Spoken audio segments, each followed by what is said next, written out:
right here. Walk right here. Shut the fuck up. Get right over here. I don't give a fuck who you are. Get on your goddamn knees. Yeah, I'm a cop. Why you acting like that? I'm a cop. Then you'll listen to me when I tell you. Hey, Berkey, stay there. Wait. Hey, give him hands.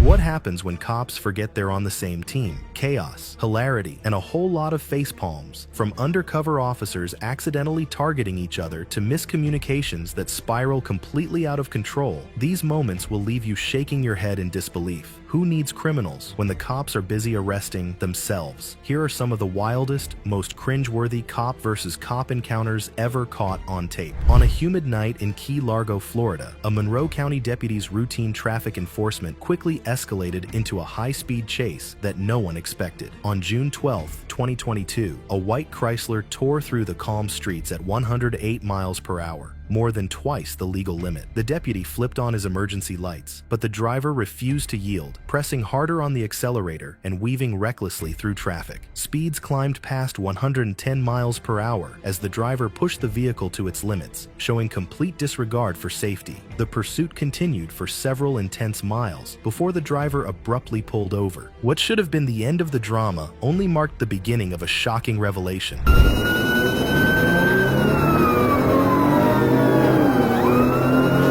The deputy activated his emergency lights and attempted a traffic stop. However, the Chrysler showed no signs of stopping.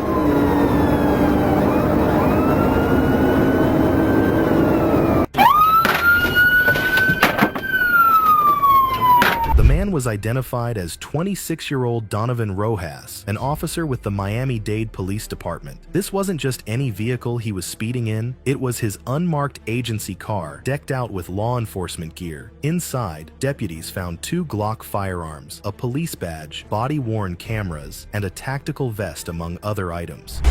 Everything's cool, Sergeant. Nine-dizer? Of course. We gotta check this car first. There's guns, radios, and all kinds of shit. What's up, man? What's going on, man? I haven't seen you in a bit. Yeah, what's going on? I get stuck on that. Release the air.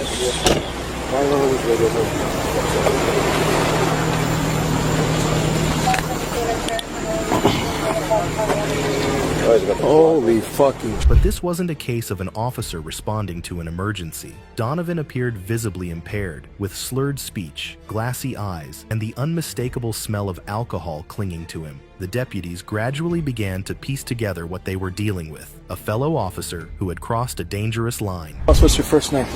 Don. Don? Donovan. Donovan. That's your first name?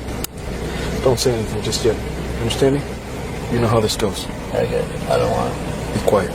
Before I ask you any questions, you must understand your rights. You have the right to remain silent. Anything you say can be used against you in court. You have the right to talk to a lawyer for advice before we ask you any questions. You have a right to have a lawyer with you during questioning. As the situation unfolded, it became clear that Donovan wasn't interested in cooperating. He refused to perform field sobriety tests or provide a breath sample, leaving the deputies to rely on their observations and judgment. Despite his protests and claims of brotherhood, the gravity of the situation was undeniable. This was no misunderstanding or minor lapse in judgment. I'm gonna drop it off, or... Well, how can I help you, man? Yeah. So I'll leave this here so you have somewhere to put everything. Donovan. Sure. I'm trying to get all your stuff to somebody safe.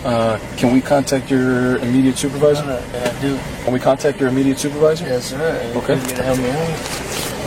Well, we don't want to leave all your shit here, man. We don't want to put it into property. We want to see if we can get it to us. Donovan's reckless actions put countless lives at risk, including his own. His attempts to leverage his position as a police officer fell flat, as the deputies methodically followed procedure to handle the case. The uncomfortable reality was that someone entrusted to uphold the law had blatantly broken it. Come on, boss.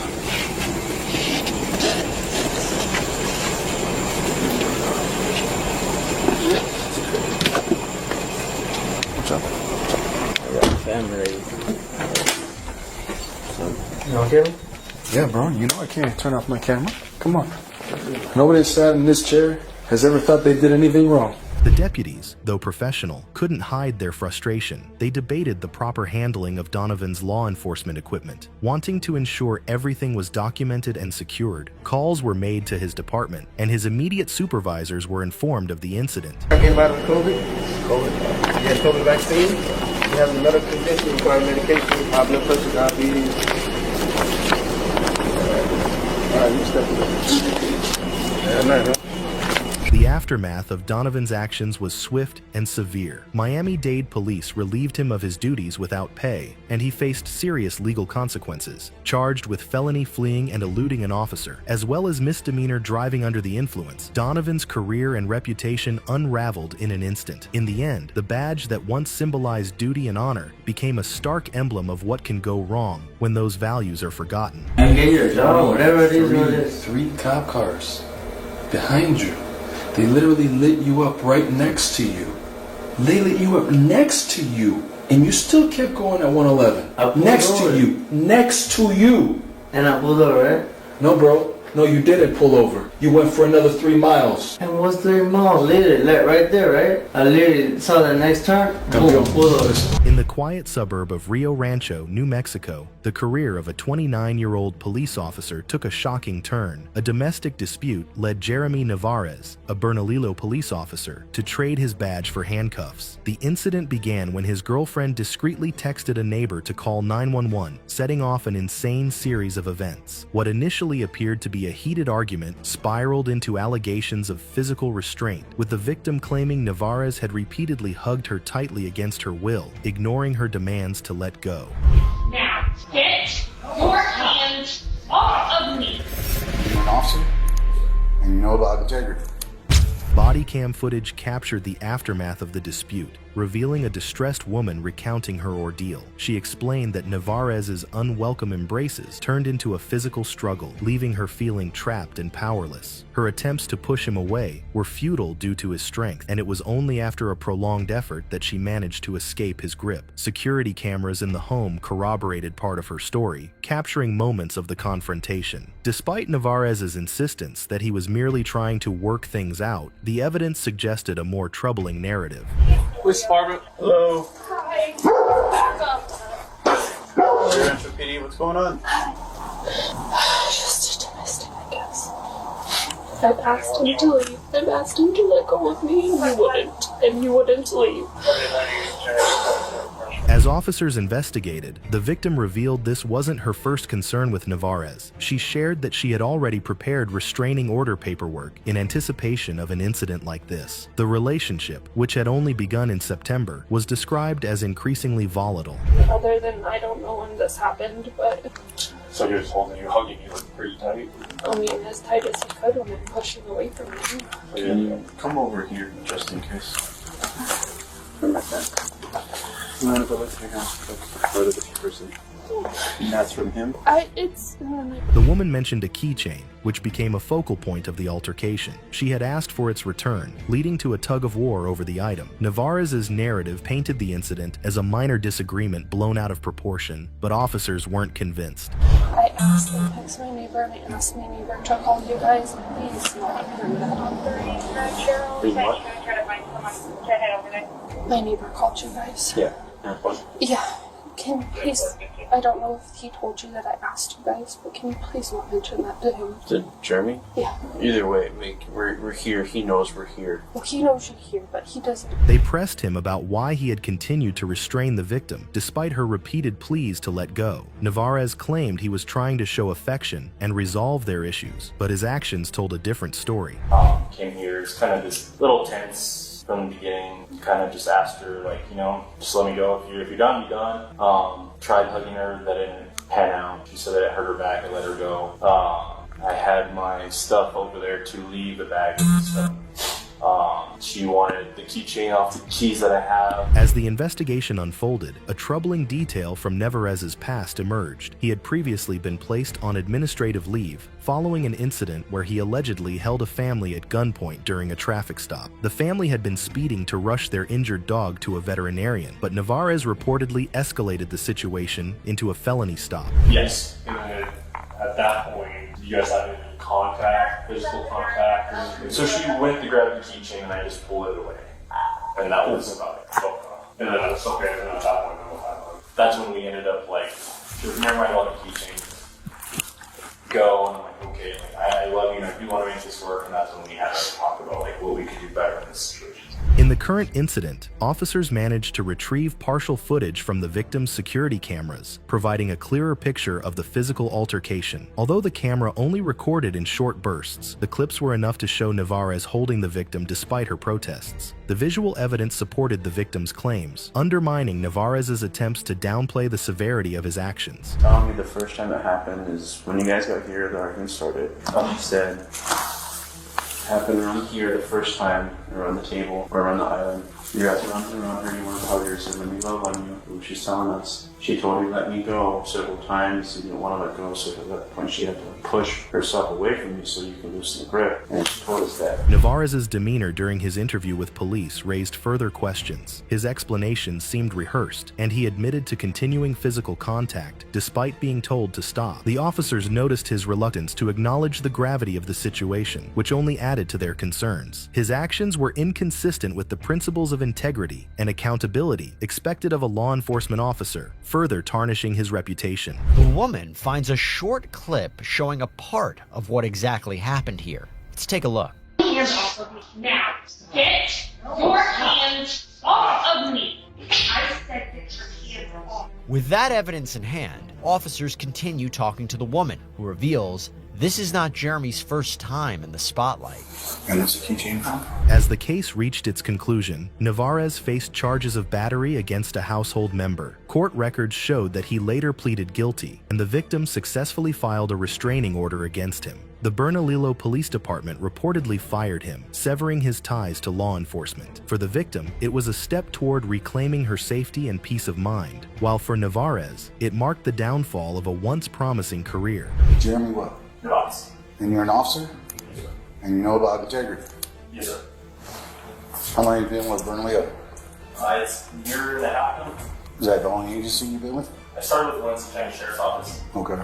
Jeremy was reportedly placed on administrative leave after the traffic stop incident, but later returned to the police department. But it isn't long until the 29-year-old finds himself on the other side of the law. The keychain at the heart of the dispute was eventually returned to its rightful owner, a symbolic resolution to an incident that exposed deeper issues. Navarez's case serves as a stark reminder of the importance of accountability, both in personal relationships and within the ranks of law enforcement.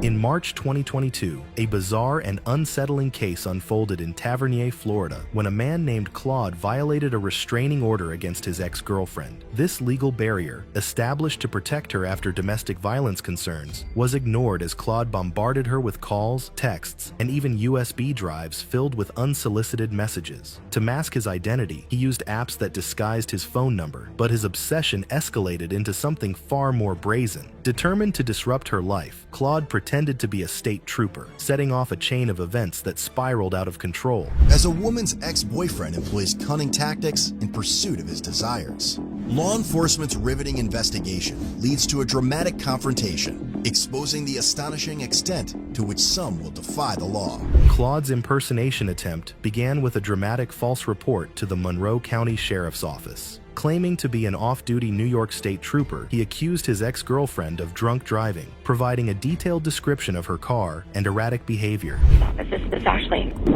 I'm a state trooper from another state. I'm reporting a drunk driver driving northbound on overseas highway. Like, this person's very drunk. Very drunk. Okay.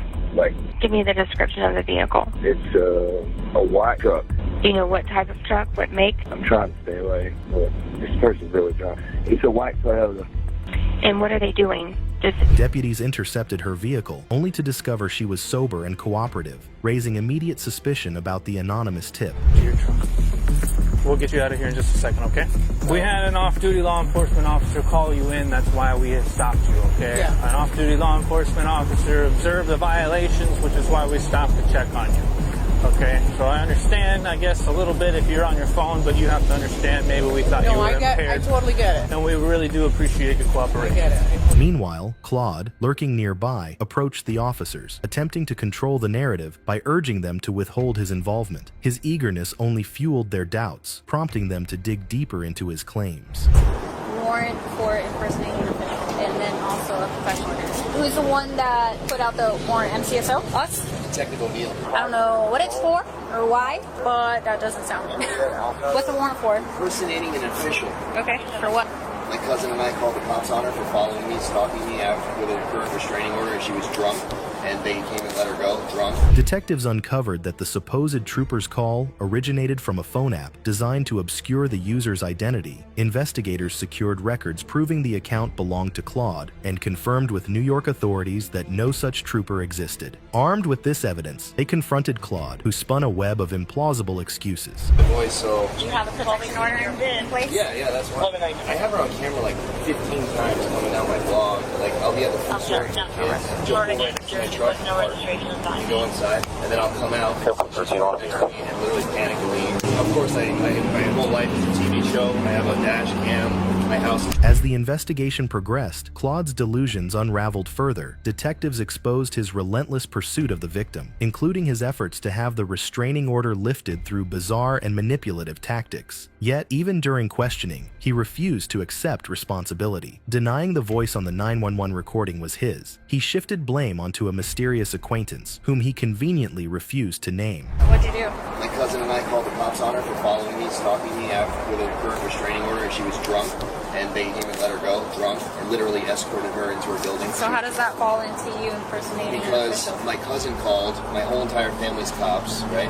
Like literally everybody but me. My cousin was with me in the car on vacation. Claude's release on bond provided only temporary freedom as the implications of his actions caught up with him. The brazen impersonation of a law enforcement officer earned him another arrest warrant in July 2022. This time, he again surrendered voluntarily, clinging to a narrative that painted him as the real victim. He claimed his ex-girlfriend had been stalking and harassing him, framing his actions as a desperate response to years of emotional torment. Investigators, however, found little evidence to support his version of events. But what they do about that? Her entering your home? Were you guys still married at the time, or together, or like living together? She lived in a different apartment. She lied on record, and the cop even wrote it on the paper. Said she lied.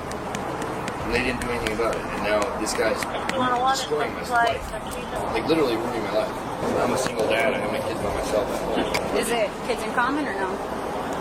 Claude's repeated attempts to deflect responsibility only strengthened the case against him. His fabricated claims, erratic behavior, and failure to provide credible evidence cemented his role as a perpetrator rather than a victim. Why did you turn yourself in on your birthday? Because he was going to come to my house and make a spectacle in front of my family. I think this is her last shot. So she only has 10 more days to respond to the lawsuit, or she loses by default. Yikes. So it's like there's a lot of money on the line now. Claude's reckless decisions, violating court orders, impersonating a state trooper, and harassing his ex-girlfriend brought nothing but disgrace and legal repercussions. The ordeal ended with his arrest, but the story serves as a testament to the tenacity of investigators who ensured justice was served. In the end, Claude's attempt to control the narrative only secured his place as the architect of his downfall. Ultimately, Claude was charged with felony counts of aggravated stalking, impersonating a law enforcement officer, unlawful use of a two-way communication device. In December 2023, a routine dog park visit in West Salem, Wisconsin turned unsettling when a 28-year-old man approached a woman claiming to be a La Crosse County Sheriff's Reserve deputy. He introduced himself with slurred speech, referencing a missing person case in the area. His lack of a badge, uniform, or any official markings raised red flags. The woman, unnerved, contacted the non-emergency police line, reporting the encounter as suspicious and unsettling. Hi, how are you? Can you tell me what happened at the park today? I was taking my dogs out for a walk down on the point. I was taking some pictures, and all of a sudden I turned around and there's this gentleman that had walked upon me, and usually I'm pretty aware of my surroundings and paying attention, especially since I was the only one down there. Anyways, he approached me and he was talking to me, but I didn't know what he was saying. And I asked him if he could clarify what he was saying, because now that I look... Police were quick to respond and immediately recognized the man from prior incidents. When questioned, he spiraled into a nonsensical monologue, referencing affiliations with multiple law enforcement agencies, including fictitious figures like John Siegel and non-existent roles he supposedly held. People, because the government secretary told him that, and he works for John Siegel. Okay. And that's why he's out here. He's a reserve. He collects soda cans and turns them into the sheriff's office, takes them down to Vine Street, turns them off in the office. That's all. Did he mention talking to somebody over by the dog park? He's got a picture of a pickup that he said their right tire spun in the sand back there. Okay. And he took a picture of their license plate and the sand. His speech was riddled with jargon, incomprehensible claims, and an insistence on his official capacity, which only deepened suspicions. Officers noted he carried flashlights, random papers, and a piece of cardboard, which he bizarrely described as a medical weapon. Show yourself and tried to figure out why. And I did a Secret Service use safe walk around and checked the neighborhood. Okay. So I decided to walk back down here and check if they were dragged out. There's a V-shaped pattern. Okay. Near the property line of where I live, at least 2 of them were. Okay.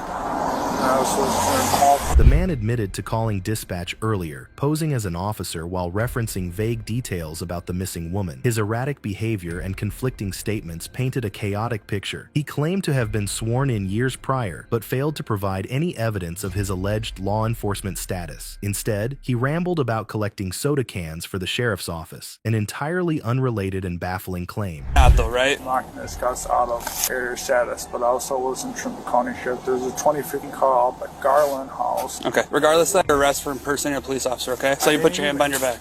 I didn't even do that. Do you have any identification that will prove that you are an Independence or Whitehall police officer? Police determined the man was not a reserve deputy, nor did he have any affiliation with the agencies he mentioned. His behavior extended beyond this incident, with records revealing his involvement in over 60 police calls in the previous 4 months. Authorities also connected with La Crosse County Human Services, suggesting ongoing concerns about his mental health. Just safety phone. From your job at Amazon. I got so many flashlights. Just in case We're gonna come to the passenger side of my spot here, okay?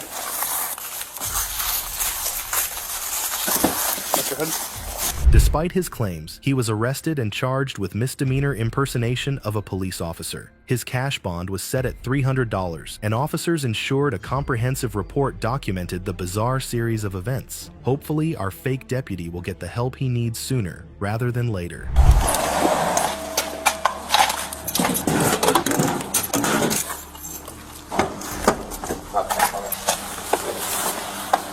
I'll tell you right here. He's grabbing yourself. We're gonna go in here. Have a seat right here for me. I did have Department of Faith. Have a seat. Thank you. I have to call somebody. This is not right. I don't even know what you're doing. You got the wrong house. Good job, This video covers shocking cases where officers raided the wrong homes, turning ordinary moments into chaos. From interrupted birthday parties to SWAT raids affecting families, these stories reveal how small errors can have huge consequences. Stay tuned to see how these mistakes unfolded and their aftermath. Don't forget to subscribe and hit the like button. A new mother, finally enjoying a quiet moment, checks her camera after a buzz, only to see armed officers at her door, guns drawn. This wasn't a drill. It was the start of a terrifying ordeal. The video starts with U.S. Marshal warily approaching. Then another officer appears. Both have guns drawn. Exhausted, the young mom opens the door to find an armed tactical team. An officer demands the suspect, leaving her confused as she clutches her baby, thinking, "It's just me and my baby here." U.S. Marshal, open the door. I'm putting my dog in his cage. All right. The officers are looking for a murder suspect. Tell him to come out with his hands up. We know he's in there. The mom stays calm, holding her baby as she says, "It's just me and my 3-month-old." The officers don't believe her and search the apartment, convinced their suspect is there. She comes out cradling baby Catalina and wearing just a t-shirt. The officers are suspicious. They still think their wanted man is inside. U.S. Marshal, come to the door. Put your hands up. Minutes feel endless as officers stay on high alert, a weapon too close to her baby. She stands protectively, heart racing, wondering how this could happen. They're pointing guns at us. There's a gun about a foot away from her face. Finally, an officer hesitates, and the team decides to double check. In that moment, they realize they're at the wrong apartment. They've mistakenly targeted the wrong apartment in Bradenton, Florida. The officers leave without a word, ignoring the young mother holding her baby, shaken and in tears, as if it were just a routine mistake. The officers realize Kata is telling the truth, and they take off. Kata is left in tears.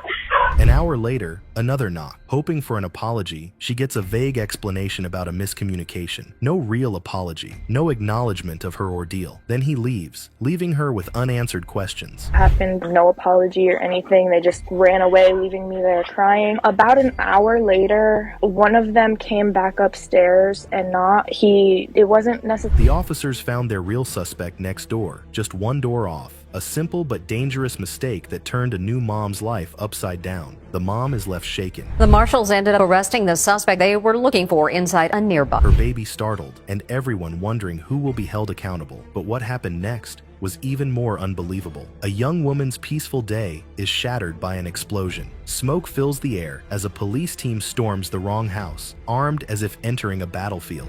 The Jennings family's Ring camera captured the horrifying moments that the Elyria Police Special Response Team broke down their front door in the middle of the day on Wednesday. The 25-year-old mother barely reacts as flashbangs shatter windows, spraying glass and debris. Her 1-year-old son near the window is left covered in dust and glass, terrified. 25-year-old Courtney Price was staying at her aunt and uncle's home on Parmalee Avenue in Elyria with her 1-year-old son, Waylon May. She and Waylon were the only ones home when she heard a loud bang. All I seen was lights flashing and smoke coming into the house. Frozen in shock, she wants to grab her baby and shield him, but with guns pointed at her, any move feels risky. Instead of letting her protect her son, they pull her outside, cuff her, and she's left screaming for her baby to anyone who will listen. I didn't know what to do because there was guns pointed at me. I wanted to run to him, but I knew if I ran to him, they could have shot. They dragged me out of the house, put me in handcuffs. I kept screaming, my baby,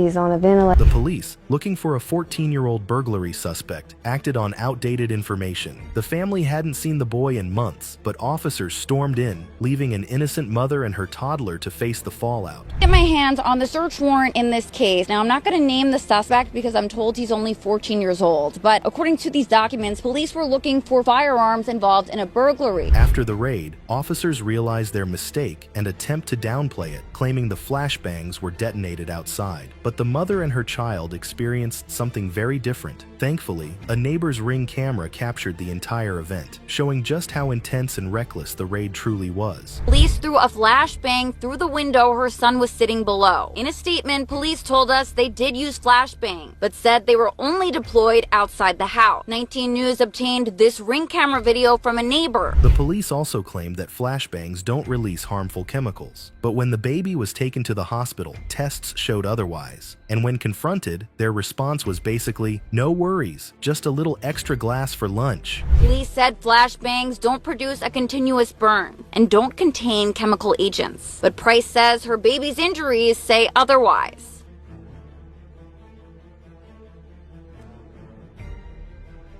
100%. His diagnosis is chemical pneumonitis. By now, the traumatized mother has had enough. With her baby in one arm and hospital results in the other, she's ready to take on the system. The family plans to move out soon and is gearing up for legal action. Someone has to answer for what they went through. The family says they're moving to a new home in Garfield Heights next week because they don't feel safe anymore. They also plan to take legal action against the department. Let's be real. Who wants to stay in a place that's treated like a high-stakes crime scene by mistake? You think you've seen it all? Wait till you see the next clip. A young woman was settling in for the night when loud, urgent knocks shattered the calm. Police had raided the wrong house. Commissioned 3 officers after police executed a search warrant at an innocent family's home. The new family had lived in the apartment just 4 months when they say police. The police had raided the wrong house, turning a quiet night into chaos. A simple address error led to a SWAT team at her door and an unforgettable shock.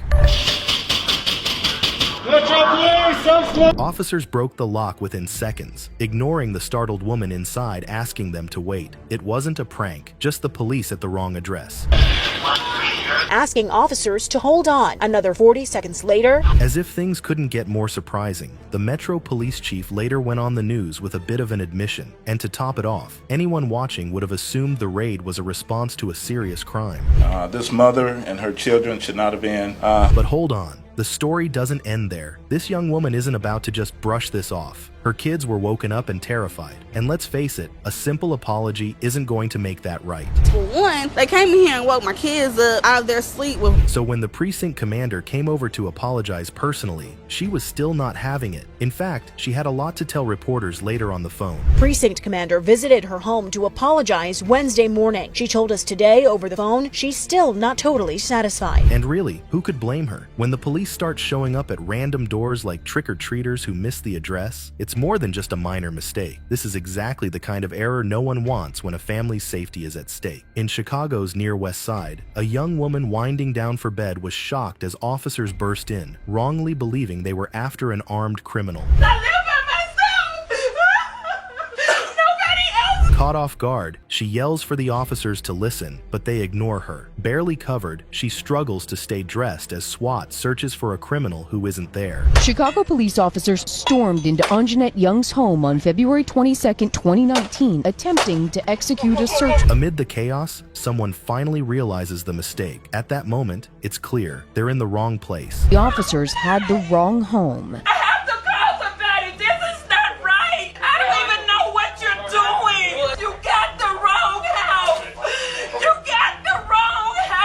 Naturally, the young woman doesn't let this go. She's got a lawyer, she's got the media, and together they march right up to Chicago Police Headquarters. She calls out the officers, demanding justice. They didn't serve me, they didn't protect me, they didn't care about me. Now the city officials are squirming, and the mayor is trying to sidestep the mess, but eventually, she admits the city's mistake. In a press conference, she offers an apology, clearly in damage control mode. She's likely wishing she could just skip to the end of this ordeal. Deeply sorry and troubled that her home was invaded and that she had to face the humiliation and trauma that she suffered. That is just not right. It simply should not. The public reaction is an outrage. People are calling it more than just a mistake. It's a blatant disregard for this woman's dignity. Many view it as yet another injustice against a black woman, left feeling vulnerable and humiliated by those meant to protect her. Hearings. If we are for the safety and well-being of black women, if we are for justice, if we are for accountability, we need to make sure that information. The woman is fighting back, taking the city and Chicago PD to court for justice, accountability, and likely compensation. Who will be held accountable next for a wrong raid? A quiet family day turns chaotic with a loud knock and shouts from outside, quickly shattering the calm. Rodriguez tells Inside Edition he, his wife, and 2 kids were home in Houston when he heard deputies bang on the door and yell out they were looking for somebody named. The homeowner, a retired police sergeant respected in the community, hears the commotion and reacts with confusion, not fear. He calls out, but the voices outside demand he open the door immediately, ready to force their way in. The officers are convinced they're at the right address. Curtis Rogers that lives in this house. Sir, you have the wrong house.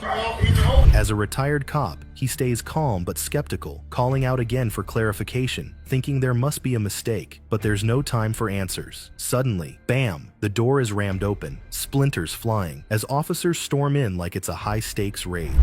Up to the time when they were coming through the door, I still wasn't sure these guys were police officers. I don't think you should open it. Suddenly, this happens. Yeah, they're busting our... The family's peaceful day erupts into chaos. His wife and kids are terrified, and his daughter, celebrating her birthday, freezes in fear as officers break through the door. There's worse, the incident took place on the day his daughter Raquel was celebrating her quinceañera, or 15th birthday. The officers order the retired sergeant and his son outside. Frustrated but compliant, he insists, "You've got the wrong house." The officers dismiss his words and hold their ground. This exclusive video shows Rodriguez and the deputies arguing outside. I told you at the door there was no such person here. It doesn't work like that. Eventually, an officer double-checks the address, and the mistake becomes clear. The real suspect isn't in this house. He's across the street. A simple address error with serious consequences. The house police were looking for was actually across the street. The sheriff's department issues a brief apology, promising to replace the broken door, framing it as a minor mistake. But for the family, it's more than just a door. It's about trust, safety, and feeling secure in their own home. In a statement, the sheriff's office says deputies realized they made a mistake, and the sheriff's office arranged. A retired cop, a wrong address, a broken door, and a birthday turned to chaos, all from failing to double-check a house number. This isn't a sitcom, it's real life. As the sergeant said, no family should go through this. After being treated like suspects, their sense of safety is shattered.